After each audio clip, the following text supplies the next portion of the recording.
Good day mga ka-sports natin dyan.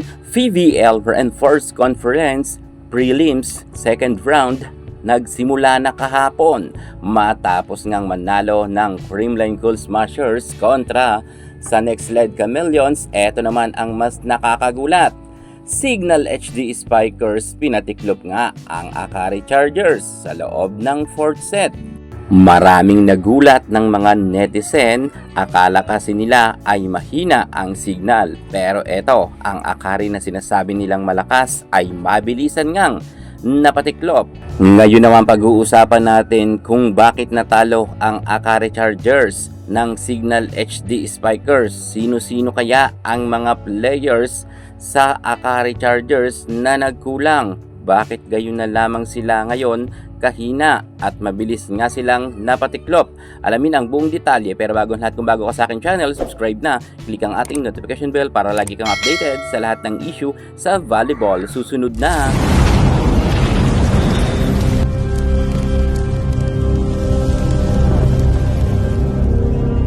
Kahapon nga ay nagpakitang gilas na ang Signal HD Spikers sa second round sa prelims, kung saan ay talagang hindi sila nagpadaig sa malakas na team na Akari Chargers. Akari Chargers, inaakala nga ng karamihan na mabilisan nilang mapapatiklop ang Signal HD Spikers, ngunit hindi ito nangyari dahil nga ang Signal Super Spikers ay lumakas na. Kung baga mga ka-sports natin dyan, pagdating sa second round ay ito naman Akari ang nagpakakampante. Akala kasi siguro ng Akari dahil mabilisan ngang natalo nila ang nasabi nating ibang team na malalakas, akala nila makakalusot sila sa Signal na nasa lowest ranking. Pero nagkabaliktaran na, ang malakas na Akari, sila naman ngayon ang pinadapa ng nasa lowest ranking. Ang Signal ay talagang masasabi natin malakas rin ang kanilang bagong import. Pero pag-uusapan natin bakit natalo ang Akari. Saan ba nagkulang ang Akari Chargers at sino ba dito ang dahilan? Bakit sila mabilisan ngang napadapa ng Signal? Eto na nga ang tunay na dahilan kung bakit sila natalo. Pero bago muna yan, shoutout nga muna pala sa ating mga masusugid na manonood. Kay Gemma Malaluan niya. Nagpupuyat raw siya para mapanood niya ang kanyang favorite team na Choco Mucho. Baka nasa abroad to si Ma'am Gemma Malaluan, kaya't napupuyat siya kaabang ng laban ng Choco Mucho. Shoutout nga rin kay Reniel Kalawad. Shoutout naman sa iyo dyan, idol. So eto na nga, pagpatuloy na nga natin dito kung bakit natalo ang nasabi nating Akari Charger. Natalo nga sila sapagkat inasa na naman nila kay Annie Michen ang nasabi nating puntos. Kung mapapansin nyo, karamihan nga ng mga local players dito sa Akari ay sobrang bababa nga ng mga scores. Si Camille Victoria ay nagkaroon lamang ng 6 na puntos, 3 puntos lang si Celine Domingo. Si Alba naman ay meron rin 3 puntos. At si Soltones ay 8 puntos. Si Fifi Sharma lang ang nagkaroon ng double digits sa local players. So ibig sabihin, talagang inasa lang nila kay Michen ang nasabi nga nating pagkapanalo sana nila. Kung kaya siguro dito nga sila hindi nga nakaabante. Maging si Elisoyod ay naka 7 puntos lamang. At pagdating nga sa attacking department, lamang nga ang Signal.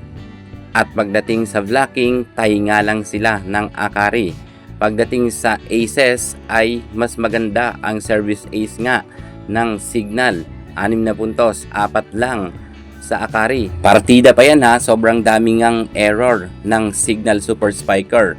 21 big points ang pinabigay nga nila sa Akari. Sa attacking department lang talaga, lumamang ang Signal. 63 big points, attack nga ang Signal HD Spikers.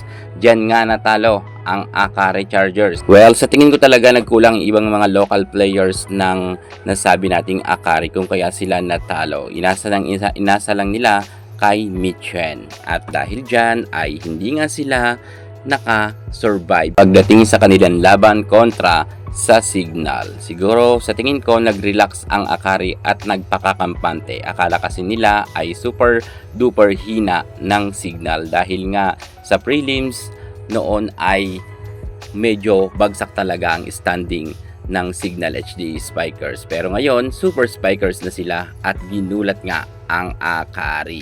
At ngayon naman, ang Akari, alam nyo ba, may chance pa silang malaglag kapag sunod-sunod pa nga silang natalo. Medyo may malakas pa silang makakalaban na malakas ang Choco Mucho, pero sa tingin ko naman, kayang-kaya pa rin makapasok sa top 8 ng Akari Chargers. Well, magkikita-kita pa rin tayo sa quarterfinals ng Akari Chargers. At hindi pa naman tapos ang laban pero ang pang dalawang natitirang laban ang Akari. I hope na malusutan nila yan para nga matuwa naman si Marielyn Arthur at si Rex Aguilar, ang mga tagahanga nga na iilan ng Akari. Yan muna ang pinaka-latest natin sa mundo ng volleyball.